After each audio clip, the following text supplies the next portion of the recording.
Sir मुझे लगता है कि हमें अब घर जाना चाहिए। रात ज़्यादा हो गई है और मुझे कुछ वहशत सी हो रही है यहाँ पे। ऐसा लग रहा है कोई हमारी बातें सुन रहा है और हमें देख रहा है। आई, ये क्या बोल रहे हो भाई? मुझे वैसे ही इतनी पिशी आ रही है। डराओ मत, ऐसा ना हो कपकपा के मैं यहीं कर दूं। और मुझे भी डर लग रहा है, कितना पुराना हो गया है हमारा स्टूडियो ये। और सर खुद तो चले जाते हैं, हमें ढेर सारा काम दे जाते हैं। जल्दी फारिग होकर निकलते हैं बस यहाँ से। वैसे मुझे भी कुछ पीछे से ठंडी हवा आ रही है। सर क्या हो गया आपको? ठंडी हवा तो पीछे खिड़की से भी आ सकती है। मैं तो बस ये कह रहा हूँ कि रात ज़्यादा हो गई है, अब आप डरें मत, रिलैक्स रहें। काम ख़त्म हो गया है, बस चलते हैं हम। और सर आप परेशान मत हो, मैं आपको छोड़ दूंगा। आप तो मुझसे ज़्यादा डर रहे हैं। कुछ भी नहीं है ऐसा। अच्छा, कुछ भी नहीं है बेटा जानी, शायद आपको पता नहीं है, यहाँ करीब में ही 6,500 साल पहले का एक कब्रिस्तान है, जहाँ लोगों ने अक्सर देखा है चुड़ैलों को, भूतों को। अक्सर वहाँ चुड़ैलें घूम रही होती हैं। हो सकता है कोई चुड़ैल घूम घाम के यहाँ आ गई हो हमारे पास।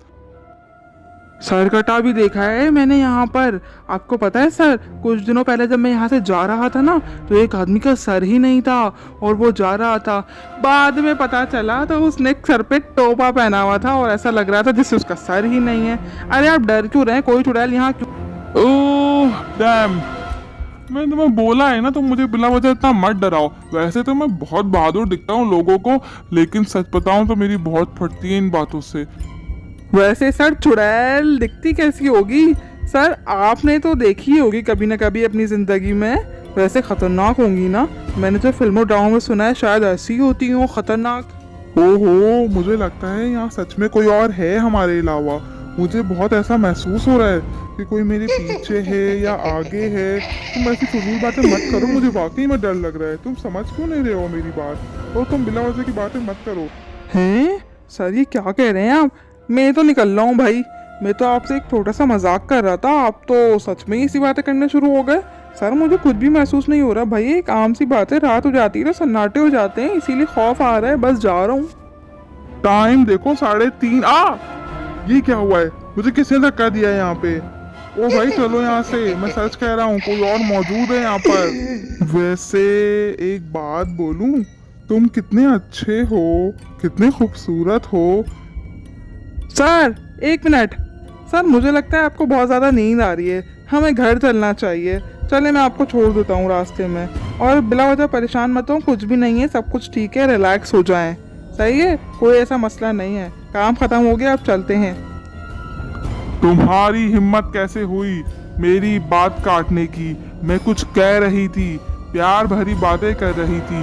कब से कुछ कहना चाहती हूँ मैं आपको, रोजाना देखती हूँ आपको गुजरते हुए। मैं आपसे कहना चाहती हूँ कि आप बहुत अच्छे हैं। अरे ये सर को क्या हो गया? ये एकदम लहलाओं जैसी हरकतें क्यों करने लग गए? बैठे बिठाए, अभी थोड़ी देर पहले तक तो सही थे। अब भाई मैं निकल जाता हूँ, सर खुद ही जाते रहेंगे अपने घर। पता नहीं कैसे अजीब सी हरकतें कर रहे हैं। आयतल कुर्सी पढ़ लूँ मैं तो भाई।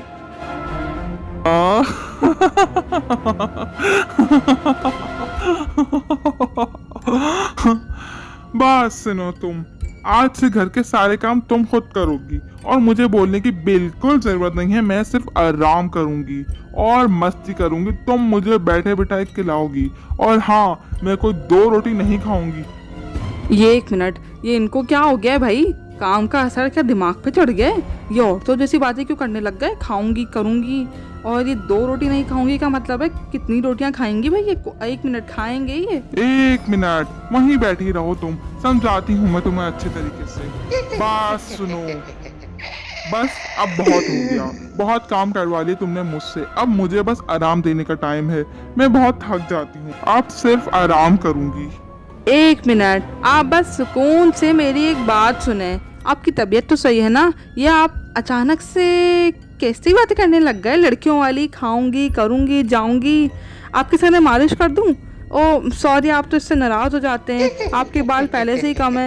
मतलब आपकी कोई और खिदमत कर दूं, कुछ कर दूं तो बता दें। बिल्कुल सही, मैं आपसे अपनी खिदमत करवाने की ही तो बात कर रही हूँ। आप तो बहुत समझदार निकली, पहले से ही समझ गई मेरी बात। जाइए और मेरे कपड़े इस्त्री कीजिए, मैं नहाऊंगी, और मेरे लिए 15 रोटियां तैयार कर दीजिएगा। मुझे बहुत भूख लगी है, खाना खाना है। और आपने खाने में बनाया क्या है? आए हाय, 15 रोटियां? क्या पूरे मोहल्ले का खाना एक ही दिन में खा लेंगे ये? किसी और को खाने को नहीं मिलेगा क्या? क्या हो गया इनको? मुझे लगता है किसी डॉक्टर को फोन करना पड़ेगा। इनकी तबीयत कुछ अजीब सी, आंखें देखो कैसी हो रही है, लाल सुर्ख। मैंने आपसे कुछ कहा है कि आप जाइए और खाना लगाइए और मैं सिर्फ आराम करूंगी। मैंने अपनी 500 साल पहले की जिंदगी में बहुत काम किया है। और मेरी जिंदगी में अब काम शुरू हो गया। चल बेटा फिर जा किचन में, 15 रोटियां बनानी हैं, आटा भी फिर से गूंदना पड़ेगा। आई बेगम, मुझे लगता है मेरे दिल में कुछ दर्द हो रहा है। पता नहीं, शायद मेरी तबीयत, मुझे घबराहट भी हो रही है, मेरी तबीयत कुछ ठीक नहीं है। तुम ऐसा करो, मेरे लिए सिर्फ दलिया बना दो, मैं सिर्फ वही खाऊंगा, मेरा कुछ खाने का मूड नहीं है। या 15-16 रोटियां बना दो, वो खा लूंगा। मुझे लगता है कि दलिया भी पूरी एक देग बनाना पड़ेगा इनके लिए। अजीब अजीब सी बातें कर रहे हैं, कभी मर्दों की तरह बातें कर रहे हैं, कभी औरतों की तरह बातें कर रहे हैं। चले मैं आ जाएं आप, मैं बनाती हूँ आपके लिए एक देग दलिया और 15-20 रोटियाँ। आराम से बैठ के खाते रहिएगा 3-4 दिन तक।